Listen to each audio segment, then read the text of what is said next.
کراچی کے علاقے گلشن اقبال میں اسپیشل بچوں کے تعلیمی ادارے میں بچے پر تشدد 26 ستمبر کو پیش آئے واقعے کی سی سی ٹی وی ویڈیو میں خاتون ٹیچر کو بچے پر تشدد کرتے دیکھا جا سکتا ہے۔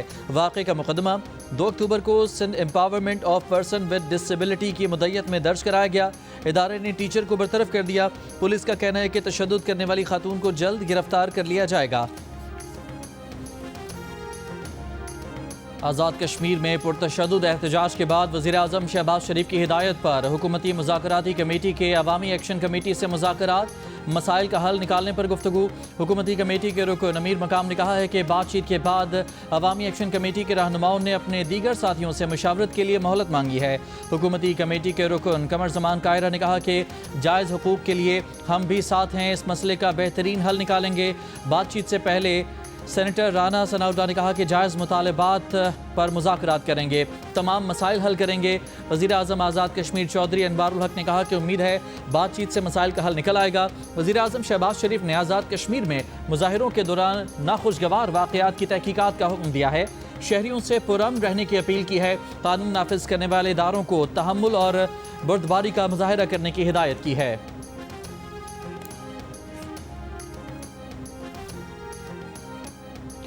آزاد کشمیر میں بدھ کے روز پرتشدد مظاہروں میں 3 پولیس اہلکاروں سمیت 9 افراد جاں بحق، 72 پولیس اہلکار زخمی ہوئے، 12 کی حالت تشویشناک، 50 عام شہری بھی زخمی ہوئے۔ زخمی پولیس اہلکار کا کہنا ہے کہ مظاہرین نے پہاڑوں پر چڑھ کر فائرنگ کی۔ وفاقی وزیر داخلہ محسن نقوی کے احتجاج میں زخمی اسلام آباد اور آزاد کشمیر پولیس کے اہلکاروں سے پیمز اسپتال میں ملاقات، عیادت کی۔ وزیر داخلہ نے کہا کہ چند شرپسند عناصر دشمن کی اما پر آزاد کشمیر کا امن خراب کرنے کی کوشش کر رہے ہیں۔ پرامن احتجاج ہر کسی کا حق ہے، لیکن قانون ہاتھ میں لینے کی کسی کو اجازت نہیں۔ حکومت کشمیری بھائیوں کے مسائل کے حل کے لیے ہمہ وقت تیار ہے۔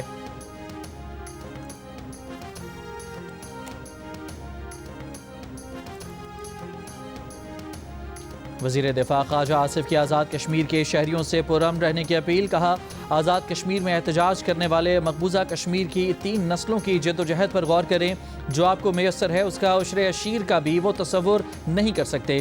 اس جدوجہد میں ایک نسل جیلوں میں جوانی سے بڑھاپے میں پہنچ گئی، وہ کشمیر کی آزادی کی تاریخ اپنے خون سے لکھ رہے ہیں، پھانسی چڑھ گئے، سینے پر گولیاں کھائیں، پاکستان سے محبت کی ہر روز قیمت ادا کرتے ہیں۔ کشمیر کی جنگوں میں شہید فوجیوں میں پنجابی، پختون، بلوچ، سندھی سمیت سب شامل ہیں۔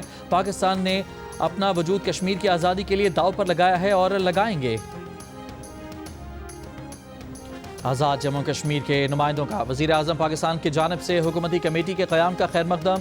عوامی ایکشن کمیٹی اور حکومت کے درمیان مصالحت کے لیے قائم کمیٹی کے رکن سہیل مغل نے کہا کہ جوائنٹ عوامی ایکشن کمیٹی کشمیر کی صورتحال کو دیکھتے ہوئے غیر مشروط مذاکرات کی جانب بڑھے۔ آزاد کشمیر پریس فاؤنڈیشن کے سربراہ سردار ذوالفقار علی نے کہا کہ آزاد کشمیر کے اندر لوگوں کا بہت نقصان ہو چکا، یہ خطہ افراتفری کا متحمل نہیں ہو سکتا۔ اس وقت گیند جوائنٹ عوامی ایکشن کمیٹی کے کورٹ میں ہے۔ سابق chief justice Azad Kashmir supreme court justice retired Syed Manzoor Gilani کی بھی عوامی ایکشن کمیٹی سے مثبت مذاکرات کی اپیل، کہا عوامی ایکشن کمیٹی حکومتی کمیٹی سے تعاون کرے۔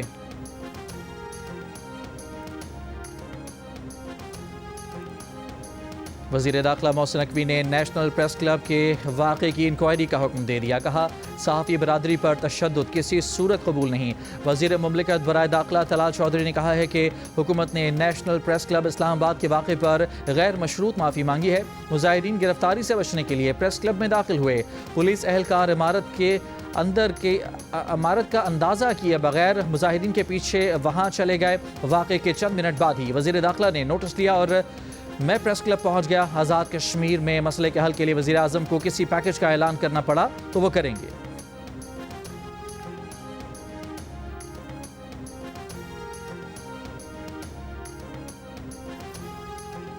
پی ایف یو جے کے صدر افضل بٹ نے کہا کہ پریس کلب کی انتظامیہ اور عہدیداروں پر پولیس تشدد کی مذمت کرتے ہیں۔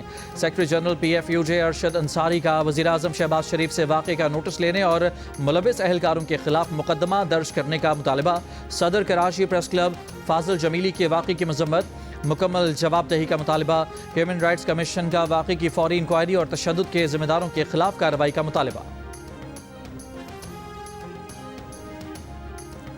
CPNE,